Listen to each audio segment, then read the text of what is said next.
Okay, so moving right along here, we're going to take a look at our next author, Albert Camus, and his famous story, The Guest. Camus is from what we call French Algeria. In other words, when Algeria was occupied by France. I used this particular occupation in the last lecture to give an example of some of the horrors of decolonization. And so you can see right here on this map, as promised, how close Algeria is to France. I mean, just right across the Mediterranean there. So that created, a different kind of unique colonial relationship compared to, say, for instance, between Britain and India, where there was this vast distance they had to cross and govern from afar. And so you could argue there was an intimacy, a closeness here, where France just consumed Algerian politics and really everything going on in the country, controlled all of that, which made the separation, the decolonization, incredibly bloody and violent. And Camus was in an interesting position because his family was French, but they were incredibly poor. So he grew up seeing a lot of the transition, decolonization up close. And I want to add, before we jump in here real quickly, that with this post-war, post-colonial module, we're actually looking at literature from 4 African countries. Rhodesia in the south, Nigeria more in Central Africa, and then Algeria in the very north here on the west end of the north, and then Egypt on the east end of the northern part of Africa. So we're doing a little tour of Africa, and with Lessing and Camus, we have 2 authors who were part of the colonial presence rather than the indigenous presence, but did not necessarily sympathize with the colonial side, and in Lessing's case, eventually as an adult outright critiqued it. And then parts 3 and 4 with Nigeria and Egypt will look at people who were indigenous inhabitants who grew up there and lived through the process of colonialization. So we're seeing the decolonization effort from both sides, the colonial and the indigenous sides. All right, so let's take a look at Camus and his experiences in French Algeria and then his story he produced out of that, which shows us so much.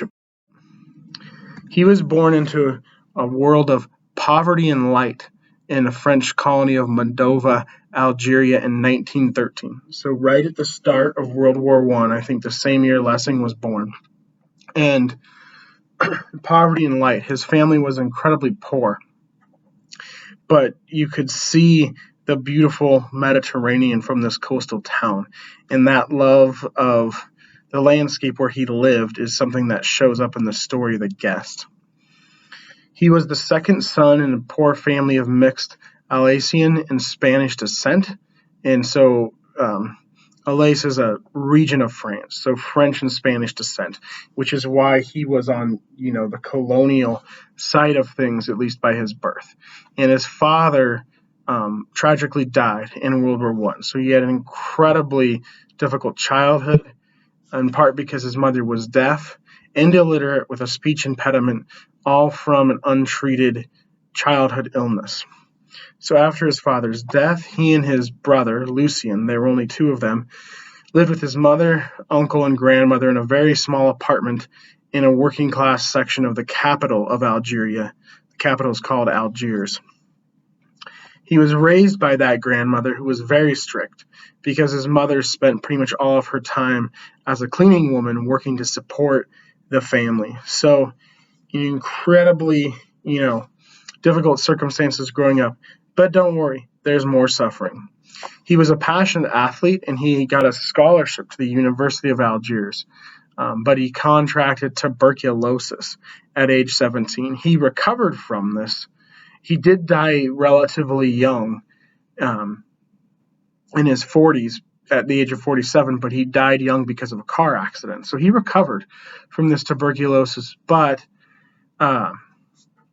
it forever showed him the effects disease can have on a person, how an external circumstance, just an illness you're not expecting, can come out of nowhere and shape your life tremendously, because he was sick for quite a long time before he recovered. So that view of like an external circumstance beyond one's control affecting one's life in a tragic way is something that stuck with him.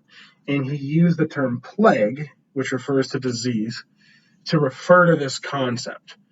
Plague was basically a metaphor for the external, uncontrolled circumstances that lead to human suffering. And his second novel is called The Plague. So that's an idea he develops, and his experience with tuberculosis at age 17 gave him the idea for that metaphor. And we'll see how he uses it a little bit in The Guest, the story we're looking at. So then as an adult, after he recovered, he went on to have a very successful literary career until his early death. He was really into drama, and he founded the Labor Theater in Algeria, which were basically plays put on for the working class people. They were actually on the docks in Algiers. I mentioned it was a coastal town, so in this beautiful Mediterranean setting. And the funding for this theater for the working class came in part from the Communist Party, of which he was a part at that time. But he eventually broke with the Communist Party. And this is one of the things that's most fascinating to me, because as we've looked at these authors, the last few we've looked at, Pablo Neruda, Doris Lessing, now Albert Camus, they've all belonged to the Communist Party. But the way the textbook phrases this is really interesting. His ideology did not negate his understanding of practical events. So when communism, socialism, these are beautiful ideas, because the idea is for everyone to be equal. But when we saw them put into practice in the 20th century in Russia and China, we saw the mass killings we've talked about so much in these past two lectures. And so there's a point where an idea or an ideology brushes up against reality, and it doesn't always play out the way we expect it to. Now, many people will hold on to that idea, that ideology, even when it doesn't match up with the practical outcomes. And Camus did not take that stance. Once he saw what Stalin was doing, he said, I'm not a communist anymore. I think that's really unique among the writers we've read, and I think it's an outlook that we ourselves, really everyone, should adopt. An idea, a belief, should be able to be held up to scrutiny. When we adhere to ideology so closely, that we don't look at the outcomes with objective logic and make our decisions based on that, we just make them solely based on being locked into the ideology, all kinds of problems happen. And so I think this is an important lesson we can learn from Camus. The last point here is a little bit about the colonial situation. He actually supported France, which probably seems pretty surprising, especially reading this story, but he was opposed to their colonial violence. And so I think we see this kind of odd political view appear in Deroux, the character in the story. He was French, born in Algeria, and so it's fairly logical that he would support France then. But again, like with seeing the ill effects of Stalin's version of communism, he said this part of it is wrong. And so he was opposed to the violence France wrought in Algeria, but he wasn't necessarily opposed to French rule. And I think we see something similar in the story where Deroux is kind of caught between the colonial government and the revolutionaries who want Algeria to break free from French control. So it's a complicated, nuanced position, and it's easy for us, 60 years later to look back and say, well, Camus, you should have supported the revolutionaries, not the French government. But it's impossible for us to understand the incredibly complex position he was in, at least to fully understand it, as I've talked about in this course. But through his story, we can get some insight to some of the nuances. And starting to understand those complexities is a beautiful thing. Before we look at the story, I want to talk a little bit about the context of French Algeria. What did it mean to be living in Algeria, being ruled by France in the mid-20th century? As I mentioned with the map at the beginning, it was an incredibly unique political situation where France controlled like everything because they were so geographically, physically close to Algeria. So they controlled the government, the police, the education system, and the economic welfare of the people. It was totally controlled. So basically, you could use the analogy of being in a long-term relationship with someone. If you've only dated someone a few weeks, it's much easier to end that relationship. But if you've been with someone for years, you're naturally very entrenched, and it's much harder. The breakup is much harder. So France was as entrenched as one country could possibly be and ruling over another one. And that made the split about as bloody as a split can be. Some of the other aspects of it, the French colonial education system emphasized France rather than, it should say local, not colonial concerns. I apologize. And so this comes through in the story with the maps on Derues' blackboard. That's one of the opening sentences. I think it's the second paragraph. He's drawn these 4 maps on the blackboard in his classroom. So he's not teaching his students about Algeria, he's teaching them about France. And those rivers show up again in the final paragraph. So the story is bookended by these images of the 4 French rivers on the blackboard in the classroom. So keep that thought, bookmark it. We're going to talk about it again at the end of the lecture. As with Camus and our next writer, Achebe, and our final writer, Malfuse, colonial or newly post-colonial atmosphere presents a very charged setting. These are some of the most complex, intense settings you can ever have in a story or a novel or a play or a poem, and I think that's why post-colonial novels have become so popular in the latter half of the 20th century. Finally, as I mentioned on the last slide, Camus passed away in 1960 in a tragic car accident, and Algeria completely broke free of France in 1962. This story, The Guest, was in the last collection of stories he wrote in 1957.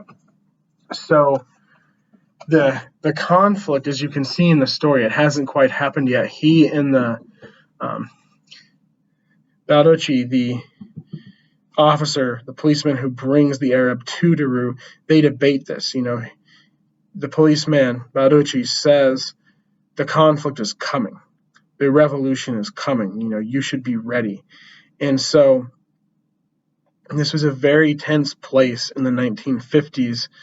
This story is right before, the revolution starts. And so one of the things that was happening was the killing of rural school teachers. This happened in 1954. People just like Derues. And so Derues' fears, you see at the end of the story, are very well founded, and it's possible Camus could have directly based the story on this killing of rural school teachers that took place in Algeria in 1954, because the school teachers, as we've seen above on point number 2, were often representatives of the colonial government, which obviously the locals hated and wanted to overthrow. Okay, so Camus is an incredibly philosophical writer who charges, relatively short stories and short novels with big ideas, and he had some really unique ideas of his own. He kind of invented his own literary movement, you could say, and so I'm going to discuss some of those ideas here. His first idea was the absurd. The word absurd is probably the word that should be associated with Camus more than any other word. There's also the term existential, but he didn't like that label. The French philosopher Jean-Paul Sartre was a friend of his and is known as being the existential philosopher. But their friendship ended when Camus left the Communist Party. And Camus didn't like the existential label. Scholars usually still attribute it to him, but I don't really like that label either. I think we should kind of take his side in that debate. But the term absurd is probably the most important term for understanding his work. And so what he means by absurd is the impossibility of making sense of a world that has no discernible sense. I think this is a great concept to describe the modern world. When you think about all the atrocities we've seen in the 20th century, this world just does not make sense. It comes back to Rilke's poem, The Swan. There has to be something beyond this world. This world just doesn't make sense. And so Camus, who is much less spiritual than someone like Rilke, looks at the world and says, his father dies in World War I. He sees colonial violence in French Algeria. How are you supposed to make sense of a world like that? Well, stop trying to. It doesn't make sense. It's absurd. And so he charges his text with that absurdity, and we'll see it in the story. Isolation is an important part of this story. Deroux is an incredibly isolated individual. On the one hand, that isolation gives him some freedom in making the choices he makes, because it's a moral as well as a physical isolation. There's not someone there telling him, you can't do this. But we also see at the end of the story the possible, outcome of his choice, that it could lead to his killing potentially, as we just saw in the last slide. And so it's not just a moral and physical isolation. He has no friends. He has no support. No one can help him either.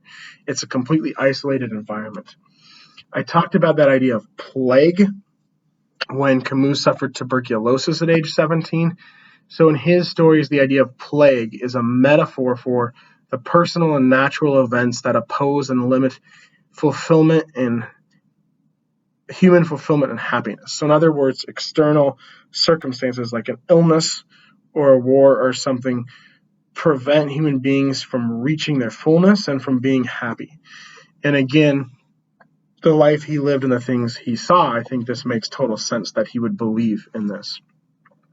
The really important part of this particular story is the inevitability of choice. He says multiple times that Deroux does not want to make this choice, but he has to make this choice. He's been forced to make this choice by being part of the colonial government as a school teacher. And so what the story is alluding to is the idea that choice is inevitable. As humans, we have to make choices. There's no way out of making choices. And some choices are impossible to make, but we still have to make them. And so that's, one of the complexities of human existence that the story shows us. Camus, I think, more so than a lot of other writers, really nails the complexities and difficulties of human existence. Another term that's really important to understanding Camus' literary philosophy that he used in a unique way is revolt. For him, revolt was an important term in the 20th century, right? You had the communist revolutions in Russia and China, and then you had all of the revolutions that set free these colonies that we're studying. So revolt is incredibly important, but for Camus, revolt is ethical rather than political. It's a rejection of the conventional and the inauthentic. And the most important point to take away from his definition of revolt is the embrace of a shared humanity. That's a word we might, or a phrase we might not immediately associate with revolution. But if he's saying a revolution is ethical and it's a rejection of the conventional, then this is a revolutionary idea. Embracing a shared humanity is a very unconventional idea, especially when you look around you and you see genocide, war. And so embracing shared humanity was incredibly important to Camus. And for him, it was a revolutionary idea.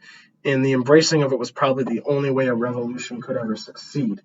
And, he didn't see it in the revolution in Algeria, because it was this incredibly bloody conflict. I've already talked about his vulnerability as a school teacher. He's essentially caught between the colonial government and the revolutionaries. He lives among the Algerian people, but he works for the French government as a school teacher. And so it's an impossible position with an impossible choice he has to make.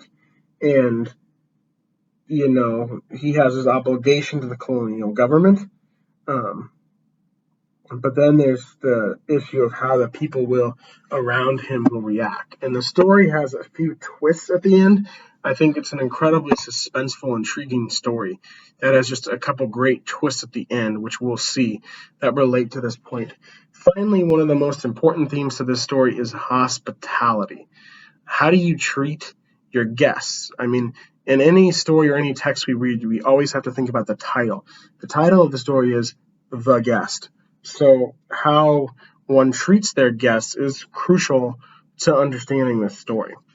And this theme kind of runs through the whole text. It intersects the other ones and is central to understanding the story. All right, let's take a look. I found a quote for each of these points that will help kind of guide us through the plot of the story. So early on, we see this idea of the absurd. And Deroux is what we would call an absurd hero. When you look throughout literary history, you see all different kinds of heroic protagonists. There's the epic heroes of the ancient epics, the tragic heroes of drama, the courtly heroes of the medieval period, the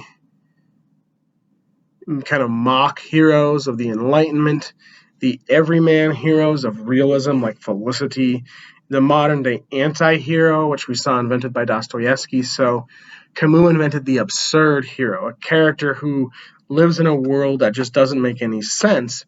But for these post-war, post-colonial writers, that's realism. An absurd world is the world they live in. That's the real world. And so I have just a quote here that shows us the absurdity of the world in which Deroux lives, that helps us see how Deroux is an example of this kind of absurd hero that Camus invented, because this is post-World War II. It's 1957, and it's pre-Algerian War for Independence, which is just right after this. And so another war is coming, but Deroux has seen and lived through the horrors of the previous war, and that's what the narrator's talking about here. But it would be hard to forget that poverty, that army of ragged ghosts wandering in the sunlight, the plateaus burned to a cinder month after month, the earth shriveled up little by little, literally scorched, every stone bursting into dust under one's foot. The sheep had died, then by thousands, and even a few men, here or there, without anyone's knowing. I think this passage, even in translation, the words themselves are beautiful, but it describes the condition of the modern human person, of the post-20th century human person, probably as well as any passage I've seen in a literary work. I mean, just take the phrase, that army of ragged ghosts wandering in the sunlight. Is there a more beautiful phrase than that? Is there a phrase that at the same time, while being beautiful, better describes the condition of the modern human person post-20th century? I bet you'd be hard-pressed to challenge me on those assertions. All right, the next theme we looked at is isolation, how Deroux lives, this absurd hero, not only lives in an absurd world, but in a world where he's completely isolated from other people, and that has several effects. On the one hand, it gives him a little bit of freedom of choice, but on the other hand, there's no one there to really help him or protect him. It's an inherently free but vulnerable position, this immense isolation. And you might think you've seen isolation in other literary texts, maybe in your own life, but I mean, if you really look at the setting of the story and read it closely, this is one of the most isolated settings I've ever seen in a story. When all the snow was melted, the sun would take over again and once more would burn the fields of stone. For days still, the unchanging sky would shed its dry light on the solitary expanse where nothing had any connection with man. So the isolation of the setting here takes on an intensity that's even bigger than just being away from everyone else. The modern human person is isolated in the sense, remember, Camus really values shared human existence. In the absurd world in which this character lives, where he's seen the destruction of World War II and is, about to see the colonial violence of the Algerian War for Independence, human connection is not strong. And so he places his character, Deroux, in a setting where nothing had any connection with man. And you see two extremes of heat and coldness. So I've read and taught this story several times, and each time I remember the snow at the beginning, and then I'm reading it again, and it talks about a desert, and I get confused. But I finally put it together this time through. He lives at the top of a plateau, and it's high enough in the mountains that it snows there. But beneath that plateau, there's a scorching desert. If you walk down far enough, you see it. I've lived like this. I lived in Phoenix, Arizona, where I was getting my PhD, and it's 115 degrees on a day in August, but you just drive 2 hours and you're in the hills in Flagstaff where there's snow because you go up high enough elevation. And as he and the Arab leave at the end of the text and go down the hill, they go into the desert. So the story starts with snow and extreme cold, where he's turning on the heater in his house, and it ends in extreme heat. So this isolated setting shows two extremes, again, to illustrate the absurdity and the intensity of the violent world of French Algeria. Plague, because we're on such an optimistic train of thought anyway, right? The personal and natural events that oppose and limit human fulfillment and happiness. This is the way it was. Bare rock covered 3/4 of the region. Towns sprung up, flourished, then disappeared. Men came by, loved one another, or fought bitterly, then died. No one in this desert, neither he nor his guest, mattered. And yet, outside this desert, neither of them, Deroux knew, could have really lived. So this is kind of an extension of the absurdist world. In the isolation, you see these things all intersecting here.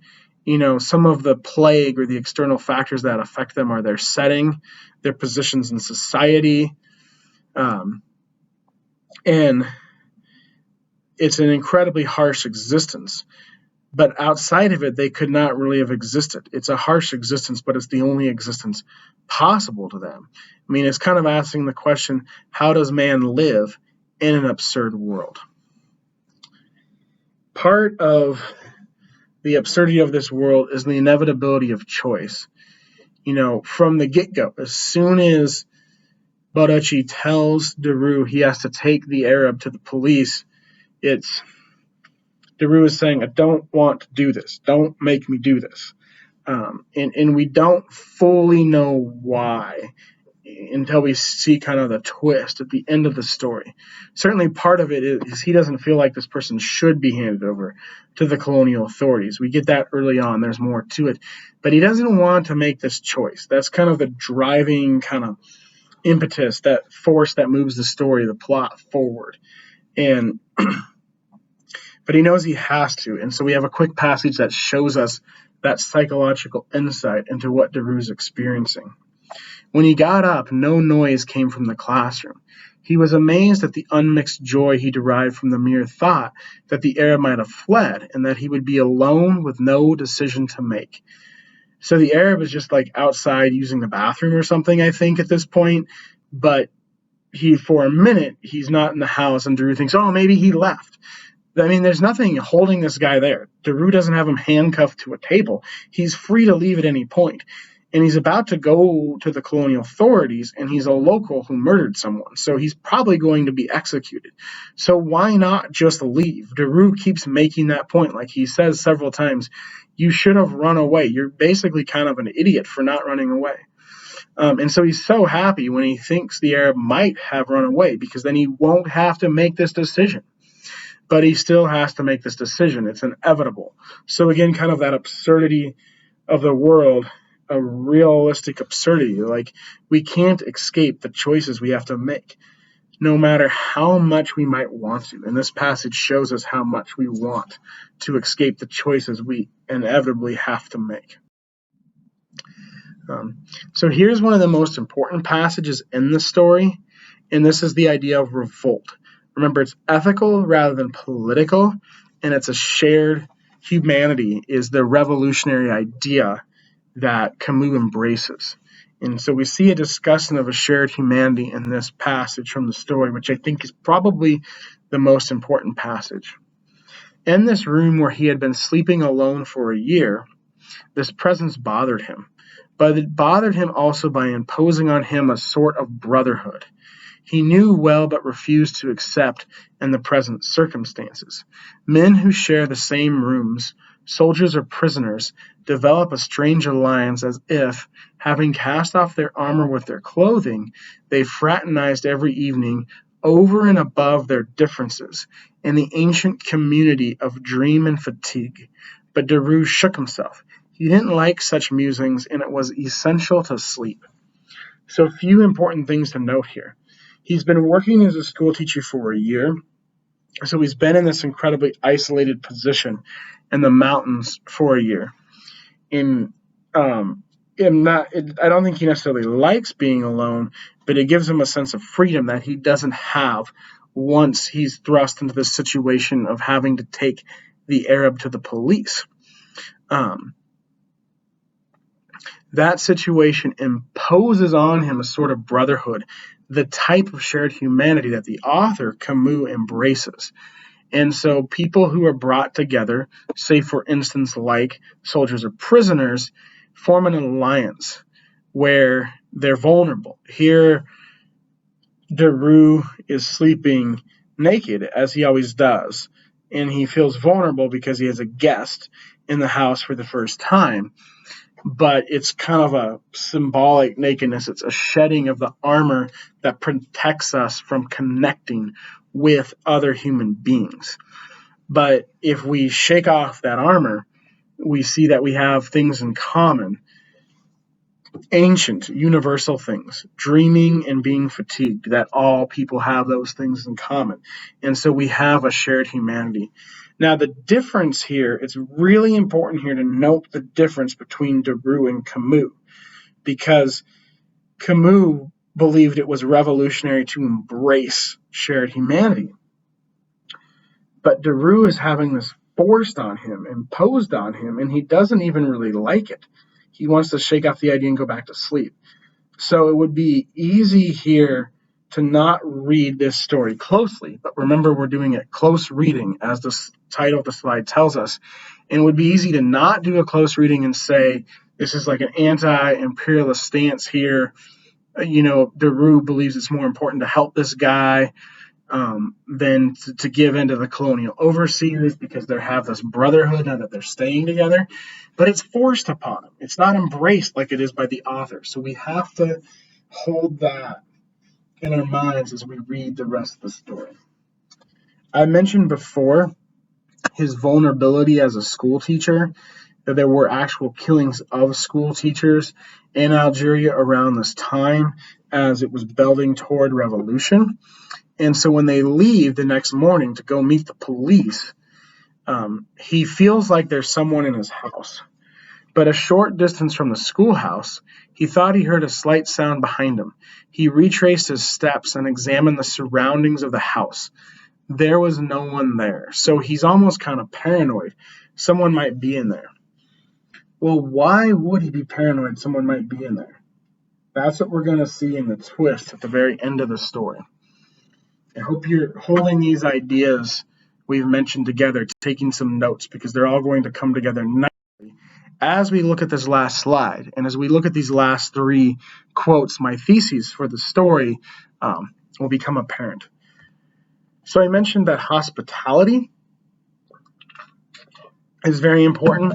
And here I would say, if we embrace the idea of revolution and shared humanity, that shared humanity trumps colonial obligations. because Daru, instead of taking this man to the authorities, gives him the opportunity to escape. He says, I'm not taking you all the way there. You can go east, and in 2 hours you'll be with the police who are expecting you, or you can go south. That's the trail across the plateau, and a day's walk from here you'll find pasture lands and the first nomads. They'll take you in and shelter you according to their law. So he gives them the opportunity to escape. And so we can say for a minute, if we take Camus' idea of revolution, of shared humanity, and look at Daru, the character's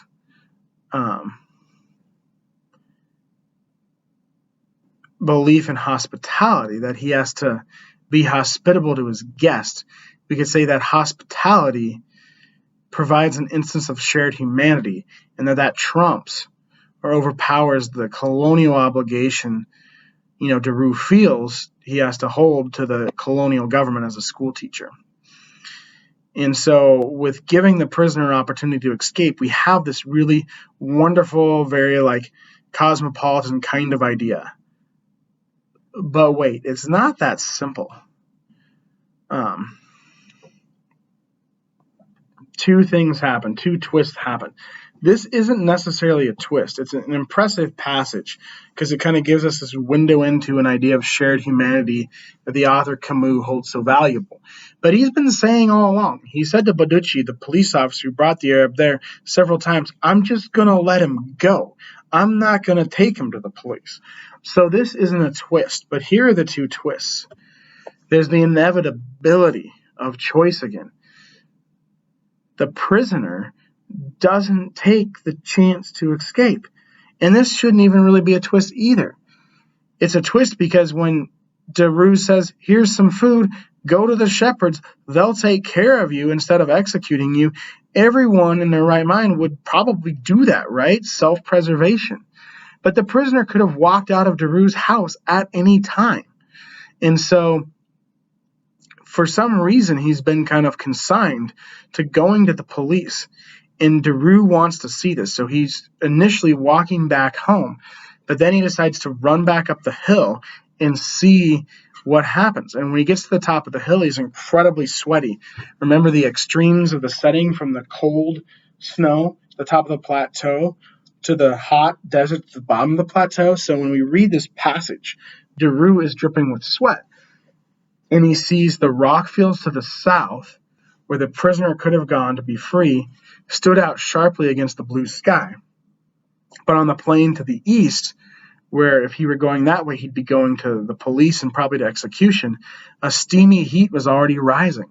And in that slight haze, Daru, with heavy heart and made out the Arab, walking slowly on the road to prison. So Daru has pushed all along to let this guy go. He's hoped he would flee. He's given him food and the opportunity to flee. And he really wants him to do that. And giving him the chance to do that would kind of allude to an important humanitarian idea the author believes in. But it's not what happens. And at the same time, it seems inevitable. The prisoner has never shown any inclination to wanting to escape. So what's really happening here? That's part of the absurdity of the story. We feel like one thing is happening, and in the end, Camus just pulls that rug out from underneath us. He goes back home, and what does he see at home? Behind him on the blackboard, among the winding French rivers, sprawled the clumsily chalked up words he had just read. You handed over a brother, you will pay for this. Daru looked at the sky, the plateau, and beyond the invisible land stretching all the way to the sea, and this vast landscape he had loved so much, he was alone. So remember, he thought someone might be in his house, and while he was gone, they were, and they wrote on his blackboard where he teaches, you handed over a brother, you will pay for this. And this is a great juxtaposition, because remember I said the school teacher drawing the rivers on the board is representative of colonial government and colonial education. So the story's bookended with the rivers, and right there we have this warning. You handed over our brother. You will pay for this. So we now know why Daru pushed so hard to not turn this guy in. He's probably a revolutionary, probably an Algerian who wants to fight for independence. And there are other, Algerians, revolutionaries wanting independence where Daru is living. And Daru is a representative, whether he wants to be one or not, of the colonial government. So if he hands this guy over to the colonial government, he could very well be marked for death, like the school teachers who were actually killed in Algeria in 1954. So it's really not about shared humanity. It's really not about hospitality. Those are all nice ideas that are good to think about that appear in the story, but it's ultimately about self-preservation. Daru doesn't want to turn this guy over because he knows he might become a target of this guy's fellow revolutionaries. And why does the guy turn himself in? I really don't know, but it might be because Daru would be killed, potentially. And then that would be, one down among, the representatives of the colonial government. That might be a bit of a stretch, but this is the way the story pushes us to think, pushes us to look at what an absurd world is like and the impossibility of Daru's position. He's certainly not a sympathizer for the colonial government. He's not helping them. Just like the author Camus and Daru, they're pretty close names if you go with the French pronunciations. He's not supporting the colonial government. Like the author, he's probably opposed to their violence. It sounds like he would be. But he's working for them. I mean, he's living among the people who hate that colonial government. And so he's in an impossible position. This is the decolonized post-colonial world, and it's an absurd world. And it's a world made possible by a violent history of colonialism. Throwing the shackles off is great, but recovering from that long, violent history is not easy. And that's what this story teaches us.